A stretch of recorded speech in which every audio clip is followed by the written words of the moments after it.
Good morning তোমাদের সবাইকে। কেমন আছো তোমরা? আশা করছি সবাই অনেক ভালো আছো আর আমি অনেক ভালো আছি।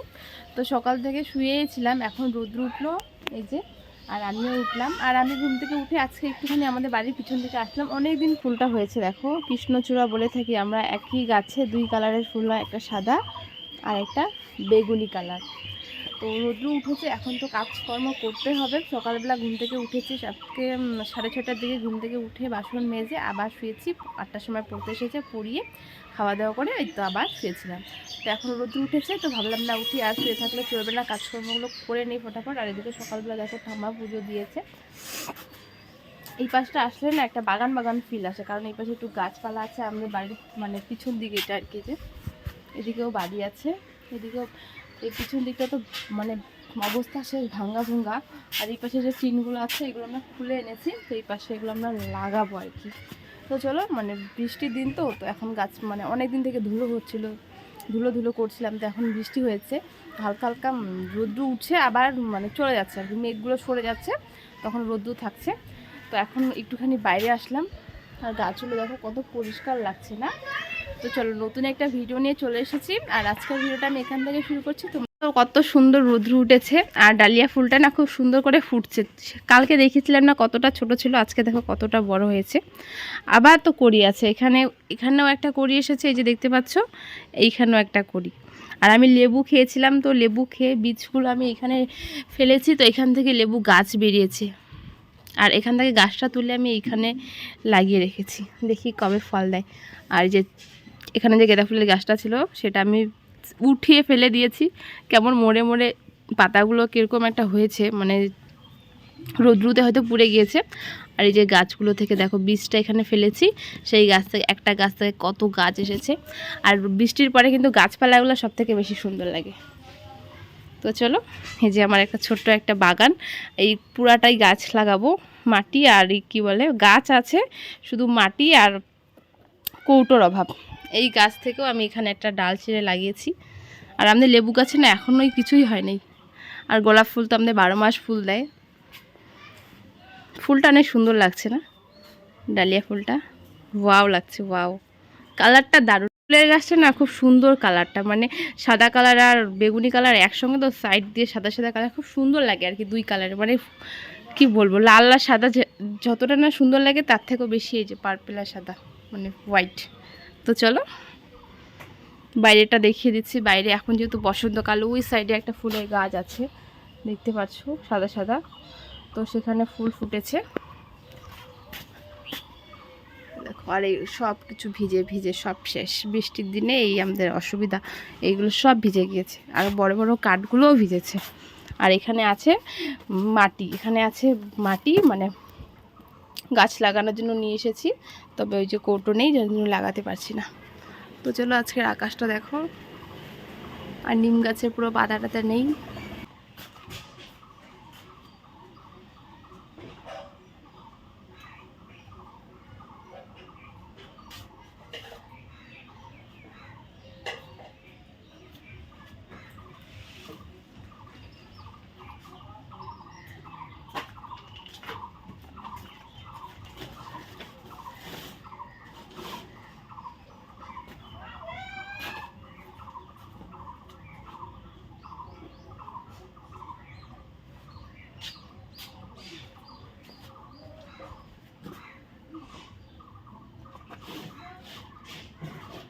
তো এই যে লঙ্কাগুলো কালকে কালকে তো বৃষ্টি ছিল, তো কালকে ঘরে ঢুকিয়ে রেখেছি, আজকে রোদ্দু উঠেছে, লঙ্কাগুলো বের করে দিলাম। আর হাতে দেখতে পাচ্ছ শাড়িটা, কালকে যেহেতু বৃষ্টি ছিল কালকে জামা কাপড় ধোয়া হয়নি, তো এখন ধুয়ে দেবো। মা রান্না করছে, তো মা বললো একটাই যেহেতু আছে তো আমি ধুয়ে দিচ্ছি। তো চলো কাপড়গুলো আগে ধুয়ে দিই, নাহলে আবার একটু পরে আবার আকাশটা অন্ধকার করলে শুকাবে না। তো এই যে এটা বের করে দিলাম, এটা শুকিয়ে যাবে। জানোই তো এখন বৃষ্টির দিন, এগুলো সব কিছু শুকিয়ে শুয়ে রাখলে শুকনো লঙ্কা দিয়ে হয়ে যাবে। বর্ষাকালে লঙ্কার দাম অনেক বাড়ে।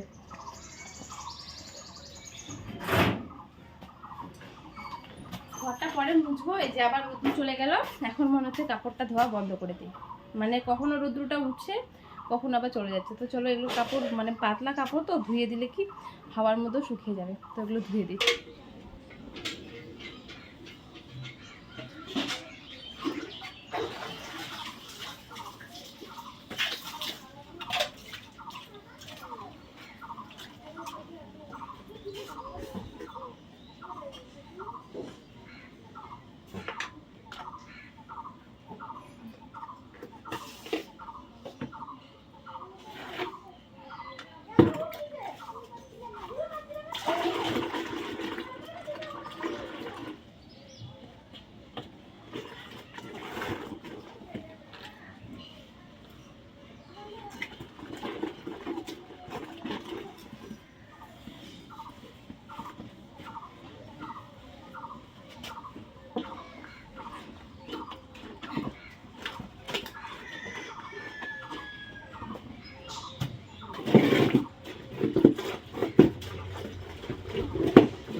বাইরে চলে এলাম, কাপড় টাপড় কেচে। এখানে বেশি কাপড় নেই, শুধু আমার একটা নাইটি, মার একটা নাইটি, আর কিছুই নেই।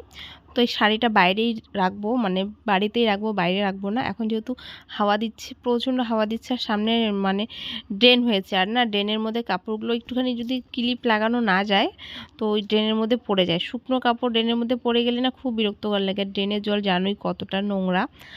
তো যার জন্য এখানে খুব একটা কম কাপড় চাপড় এখন মেলানো হয়, আর যদিও বা মেলানো হয় তাহলে ওই যে ক্লিপ লাগিয়ে দিই। তো চলো, আমার কাপড় মেলা হয়ে গিয়েছে, এবার বাকি কাজকর্ম আছে। ঘরটার মুছতে হবে, কালকে বৃষ্টি বৃষ্টি ছিল, আর বৃষ্টির দিনে তো কাদা কাদা হয়ে থাকে না, আমাদের এখানে বালু মাটি। তো বৃষ্টিটা হয়ে যাওয়ার পর কিন্তু মানে জল টল পুরো শুকিয়ে যায়, আর খুব একটা যে কাদা কাদা হয় সেরকমটাও না। তো অনেক দিন পর বৃষ্টি হয়েছে, তো প্রত্যেকটা জায়গাতে আর কি জল টল নেই, সব জল চুষে নিয়েছে বালু মাটি যেহেতু। তো এদিকে আমি বাসন টাসন আগেই মেজে রেখেছি, সেই বাসনগুলো ঘরে নিয়ে আসলাম। আর যে ছোট টেবিলটা দেখছো, সেই টেবিলটা বালু বালু হয়েছে, তো সেগুলো মুছে নিচ্ছি। যে কালকে এমন ঝড় দিয়েছে, মানে সব ধুলো রান্নাঘরে ঢুকেছে, শোয়ার ঘরে ঢুকেছে। তো এক এক করে সমস্ত কিছুই পরিষ্কার করব, রান্নাঘরটাকে পরিষ্কার করে নেই। আর ধুলো দেখলে না মাথা ঘুরে যাচ্ছে, এত পরিমাণে ধুলো আসে। যদি মানে ধুলোর দিনে যদি বৃষ্টি না হয়ে যদি আগে ঝড়টা হয় তাহলে প্রচণ্ড ধুলো হয়, আর যদি বৃষ্টি হয়ে যাওয়ার পর ঝড় আসে তাহলে খুব একটা ধুলো হয় না। কিন্তু কালকে ওই যে বললাম, হঠাৎ করে সেদিন রাতে ঝড় এসেছিলো, যার জন্য কিন্তু ওই ধুলো টুলো ঘরে ঢুকেছে। কিন্তু আমাদের এখানে না অনেক জায়গায় কিন্তু কালকে বৃষ্টি হয়েছে, ঝড় হয়েছে।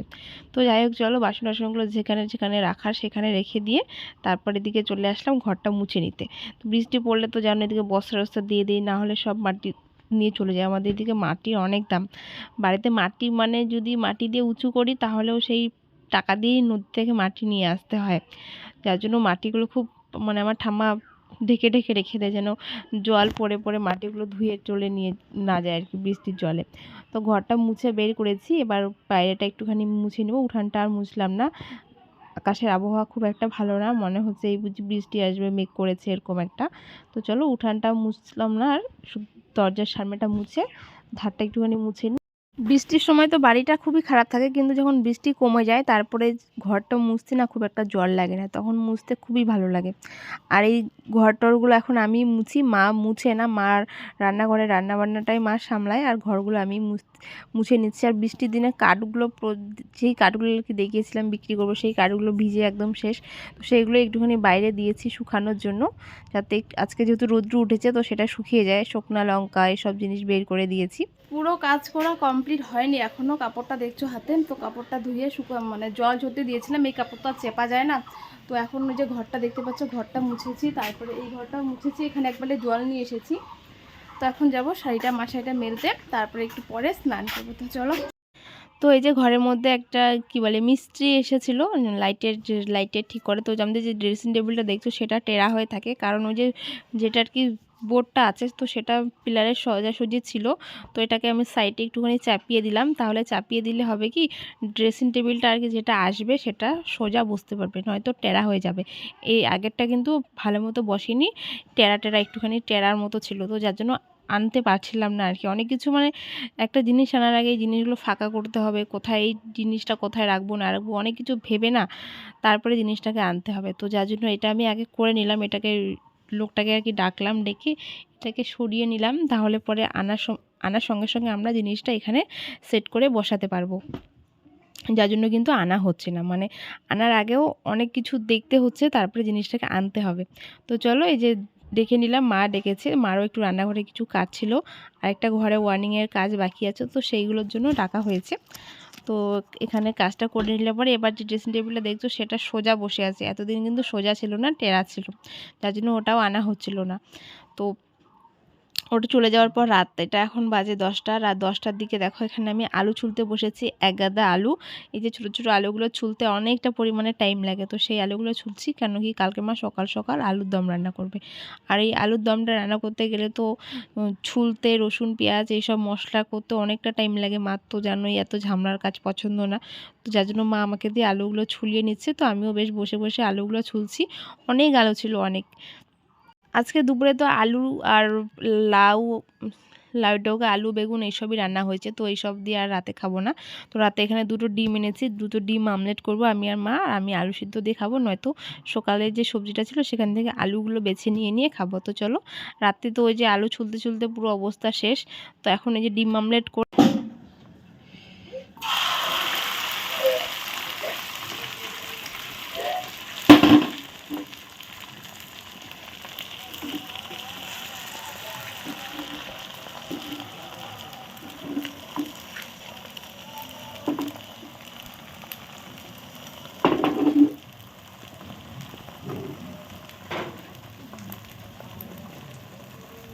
তো ডিমটা অনেকটাই মানে মোটা ছিল, ডবল ডিমের যেহেতু মামলেট, তো আমি ভালো মতো উল্টাতে পারছিলাম না। তো দেখো ভেঙে ভেঙে একাকার করে দিয়েছি। তারপরে এটা মাকে দিয়েছি, মা ভালো করে উল্টে নিল। তারপরে এদিকে মা আর একটুখানি ওই পাশটাতে তেল দিয়ে দিল। আর তেলটা দিলে পরে কি একটুখানি ভাজাটা ভালো হবে, গন্ধটা চলে যাবে। তো তারপরে ভালো মতো এপিট এপিট ভেজে নিয়ে তারপরে খেতে বসে গেছি। এদিকে আমি কেটে নিচ্ছি, যেহেতু এখানে ডবল ডিমের মামলেট আছে। তো মা এক পাশটা, আমি এক পাশটা। আমার সাইডে পেঁয়াজ বেশি, মার সাইডে লঙ্কা বেশি। তো চলো আমি নিয়ে নিলাম আমার থালায়। এবার নিয়ে নেবো ভাত। গামলার মধ্যেই ভাত আছে, এটা দুপুরে রান্না ছিল। আর এখানে লাউ ডগা। তো চলো আজকের মতো এখানেই শেষ করছি। Good night.